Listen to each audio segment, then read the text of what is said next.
मुझे इस पेंटिंग में वापस जाना होगा, वरना मेरा यह शरीर जलकर राख हो जाएगा। मन सुंदर रात। जब अपने ही साथ ना दें और छोटी छोटी चीजों के लिए एक दूसरे को ब्लेम किया जाने लगे तो फिर क्या ही कर सकते हैं। यहां पर ऐसा ही हुआ है समर और जूही के साथ। समर और जूही नहार की वजह से छोड़ रहे हैं घर, जिसके बाद एक बार फिर से सारा इल्जाम आ जाएगा यहां पर रूही पर। वहीं दूसरी तरफ आपको बता दें कि यहां पर सुकून बहुत मजे से रह रही है घर में और घर वालों के बीच में दरार डलवा रही है, लेकिन किसी को भी नहीं पता कि रिश्ते टूट रहे हैं सुकून की वजह से। यहां पर नहार जो है जब आकर के समर के ऊपर हाथ उठाता है तो इसी बीच में अब जूही अपने पति के लिए स्टैंड लेती है और कहती है कि मैं इस तरीके से अपने पति की इज्जत को मिट्टी में नहीं मिलने दूंगी और मैं अपने पति का अपमान नहीं होने दूंगी। इसलिए मैंने यह फैसला लिया है कि हम नहा जीजू की तरह भले ही कहीं बाहर रह लेंगे, लेकिन इस तरीके से हम यहां पर नहीं रह सकते। जिसके बाद यहां पर सोनी और दादी रोकने की बहुत कोशिश करेंगी। यहां पर सोनी यह भी कहेगी कि इस हालत में बाहर जाना ठीक नहीं है, लेकिन जूही नहीं रुकने वाली।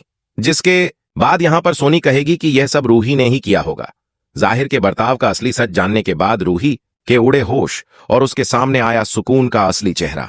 मनसुंदर सीरियल के अपकमिंग ट्रैक में देखने को मिलने वाला है कि जब रूही को समझ नहीं आता कि आखिर नाहर जी इतनी ज्यादा कैसे बदल गए तो वह बहुत चिंतित हो जाती है। उसे समझ नहीं आता कि यह अचानक क्या हो गया है, क्योंकि नाहर पहले कभी ऐसा व्यवहार नहीं करते थे। जब रूही नाहर से बात करने की कोशिश करती है तो नाहर रूही पर गुस्सा निकालता है और उसे बहुत कुछ अनाप शनाप सुना देता है, यहां तक कि उसकी बेइज्जती भी कर देता है। यह देखकर रूही को बहुत बुरा लगता है, लेकिन वह टूटती नहीं बल्कि वह ठान लेती है कि वह सच का पता लगाकर रहेगी कि आखिर नाहर के साथ क्या हुआ है, क्योंकि वह जानती है कि नाहर ऐसा जानबूझकर नहीं कर सकते। इसी बीच जब रूही सुकून के पास जाती है तो वह देखती है कि सुकून एक तस्वीर के पास बैठी है और वह तस्वीर कोई और नहीं बल्कि वही है जिसे रूही ने खुद अपने हाथों से घर से बाहर फेंका था। यह देखकर रूही के तो होश उड़ जाते हैं। उसे समझ नहीं आता कि यह तस्वीर सुकून के पास कैसे आई। जब सुकून रूही को अपने सामने देखती है तो वह भी एक पल के लिए घबरा जाती है, लेकिन फिर मुस्कुराने लगती है। इस पर रूही गुस्से में सुकून का गला पकड़ लेती है और कहती है, तुम कौन हो? सच सच बताओ, तुम यहां क्यों आई हो? क्या चाहती हो? इस पर सुकून ठहाका लगाते हुए कहती है, तुम मुझे इस तरह नहीं डरा सकती रूही। मैं वह हूं जिसे तुमने खुद इस घर में बुलाया था।